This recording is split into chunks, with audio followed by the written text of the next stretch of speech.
Nag-hire nga ako na magaling nga na artist para nga pagandahin at pabonggahin nga itong mansion nga ng mga sisiw ko kasi marami nga nagsasabi na pagandahin ko nga daw to. At talaga sobrang nga akong nagulat nga sa kinalabasan nga ng mansion ng mga sisiw ko. Amazing!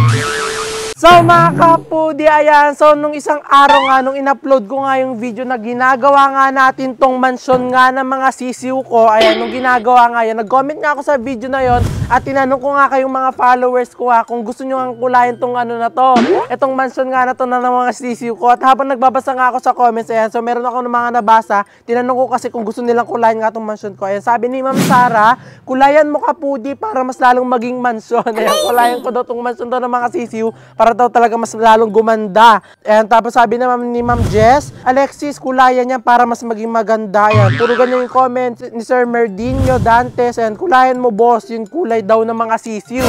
Yun daw yung ikulay natin dito sa mansion nila, yung kakulay daw ng mga sisiw. Ayan, kaya naman, nung nabasa ko nga yung mga comments na yan, ayan, marami pa nag-comment na sabi daw kulayan ko nga daw itong mansion nila. Kaya nung nabasa natin yan, nagharap nga ako ng magaling nga magpinta or talagang magaling magkulay ng mga pader, ganyan, ng mga magagandang mga art. Ayan, tapos nahanap ko nga pala ito ang aking kuya na si Kuya Anthony. Diyan, napakagaling niya ito magpinta. Ayan, ito ipapakita ko na sa screen yung mga gawa niya. Ayan, so yan yung mga gawa ni Kuya Anthony. Ayan, hindi na nga ako lumayo at siya na nga yung makakasama nga natin para gumawa nga nitong mansion or magkulay nitong mansion nga ng mga sisiw natin. Ayan, so nung kanina nga, nung sinundo nga natin siya sa Manila, dumaan na rin kami sa bilihan nga ng mga pangkulay. Ng mga pangkulay, ng mga pintura, para pagdating nga dito sa bahay, pipinturahan na lang at didesignan na nga lang itong mansion nga ng mga sisiw ko. Kaya naman, ito na nga yung mga pampintura nandito na nga sa bahay. So nandito na yung mga kailangan ni Kuya Anthony. Ayan, meron na dito mga brush, may mga pangganito.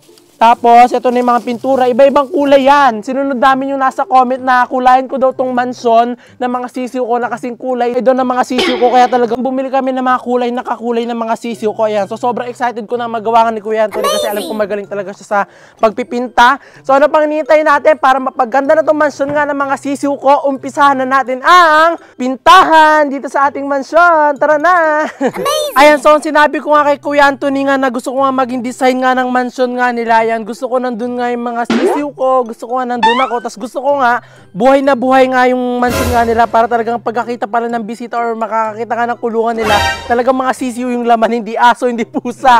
So, intend natin matapos na si Kuya Anthony sa gagawin niya na to at talagang sobrang excited na ako sa kakalabasan nga ng mansion ng mga sisiw ko. So, intend lang natin. At hindi na nga nagbutumpik-tumpik pa nga tong si Kuya Anthony at talaga sinimulan niya na nga pagpapaganda dito sa mansion ng mga sisiw natin. Kahit nga kulang pa nga yung kagamitan nga dito ni Kuya Anthony para nga magawa nga itong mansion nga ng mga sisiw natin, talagang inumpisahan niya na daw agad kasi nga daw matagal daw itong proseso. Isa pa nga sa pagpapatagal nga ng proseso nga dito yung pagpapatuyo pa nga ng mga pintura nga na to, kaya talaga naglabas na kami ng electric fan para nga mas madali nga matuyo. Kinulayan nga muna ni Kuya Anthony nga itong buong mansion nga ng puti kasi ito daw muna yung panimula nga daw na kulay nga neto. At nung natapos niya na nga kulayan nga ng puti at talaga natuyo na nga itong mga pintura, sinimulan niya na nga ang pagdodrawing bago niya nga pinturahan. Yung pinakamahirap nga daw muna yung umpisahan nga ni Kuya Anthony kasi ito daw yung pinakamaganda nga daw sa mansion nga na gagawin niya nga dito sa ating mansion ng mga sisiw. At talagang habang dinodrawing pa nga lang ni Kuya Anthony nga yung mukha ko nga dito, talagang nakanganga na nga ako kasi tignan nyo, talagang gayang-gaya niya talaga yung nasa logo. Hindi ko nga alam kung ano nga magiging resulta nga nitong gawahan ni Kuya Anthony, pero dito pa lang talagang nagagandahan na nga ako. Wala pa nga pintura nga itong dinrawing nga ni Kuya Anthony, pero nagagandahan na nga ako sa pagkakasulat niya kasi tignan nyo, diba ang ganda, gayang-gaya niya talaga tong logo ng page ko. Kaya nung natapos nga ni Kuya Anthony nga ang pagdodrawing, inumpisahan niya na nga ang pinakamaganda sa lahat, ang pagpipintura.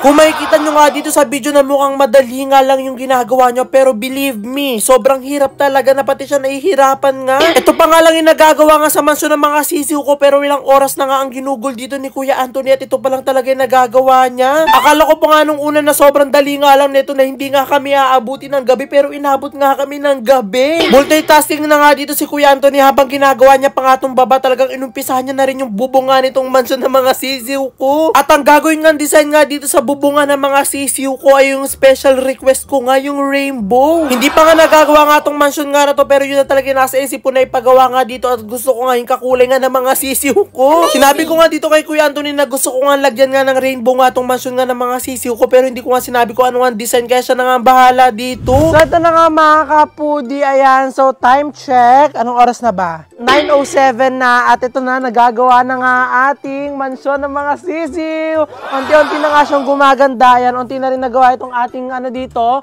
Mukha dito, meron ditong Alexis Vines. Ito tayo. Tapos, ito yung rainbow na talaga ni-request ko nga. Kasi nga gusto ko nga kakulay nga ng mga sisiw ko. Ayan. So hintayin na natin matapos tong ating mansyon ng mga sisiw. Yan. Wow, excited na ako matapos to.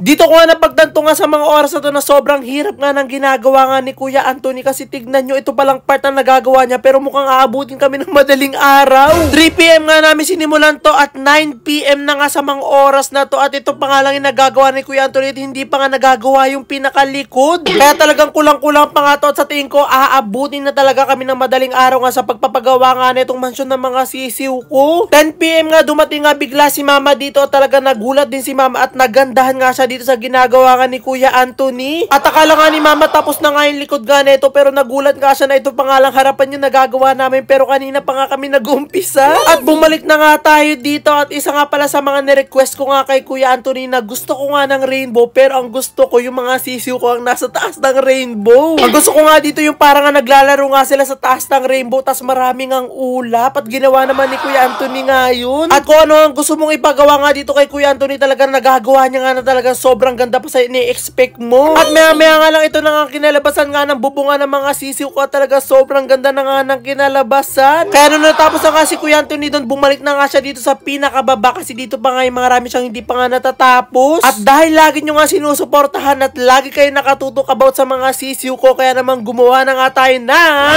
sisiw serye. Hindi nga lang sisiw serye nga ang pinalagay ko nga dito kay Kuya Anthony, pinalagay ko nga rin dito yung mga social media app kung saan nyo nga pwede mapanood nga yung sisiw serye natin. At matapos nga ang puyatan nga na naganap para mapaganda nga na itong mansyon ng sisiw ko, sa wakas natapos na rin. So mga kapudi, ayan, so after ng mahabang oras nga sa wakas, natapos na rin natin ang pagpapagawa or pagpipinta dito sa ating mansyon ng mga sisiw. Ayan, so ito na nga, inabot na nga tayo ng umaga kasi nga hindi na nga kinaya ng ating artist ng kagabi kasi medyo natin gabi na nga tayo. At ito na nga, makikita nyo, sobrang ganda. Kaya makikita nyo dito sa ilalim, nakalagay dito, sisiw serye. Ayan, nakalagay din dito ako sa mapapanood yung sisiw serye natin. Siyempre, ako, andito tayo sa mismong mansyon, pati ang mga sisiw ko. Ayan, tignan nyo, nandito yung mga sisiw natin. Kumpleto sila. Tapos ang maganda dito sa bubong, ayan, makikita nyo, may rainbow. Tapos, siyempre, hindi pa rin mawawala ang mga sisiw natin. Nasa taas pa rin sila ng rainbow. At sa wakas, ito pa pala, meron pa pala. Dito. Ayan. Ito, nagawa na rin to ni Kuya Anthony. Ito, ang mansyon. Meron nakalagay ditong mansyon. Diba? Tapos dito naman, dito kasing entrance kasi ng pasukan nga ng mga sisiw kapag ilalagay sila sa loob. Kaya may nakalagay ditong welcome. Tapos, may mga damo-damo pa dyan. Diba? Ang ganda ng kinalabasan nga na itong mansyon nga ng mga sisiw. Talagang lalong sobrang ganda nga niya. Talagang lalong nakakaaya yung tignan niya. Kapag nakita mo nga itong bahay na to, baka magulat ka, tao yung nakatira dito hindi sisiw. So, sobrang ganda. Ayan. So, sa wakas, natapos na rin ni Kuya Anthony ang ating mansyon ng mga sisiw. Thank you, Kuya Anthony, sa pagtataga dito sa mansyon nga. Itong mga sisiw ko nga. Ayan. And so, napakagaling ni Kuya Anthony dito. Talagang nagaya niya nga yung mga sisiw, lalo niya napaganda. At talagang kung nagsasalita lang yung mga sisiw ko, talaga matutuwa yun sila. Ayan. So, ipapakita ko na sa inyo, yung montage ko na. In 1, 2, 3.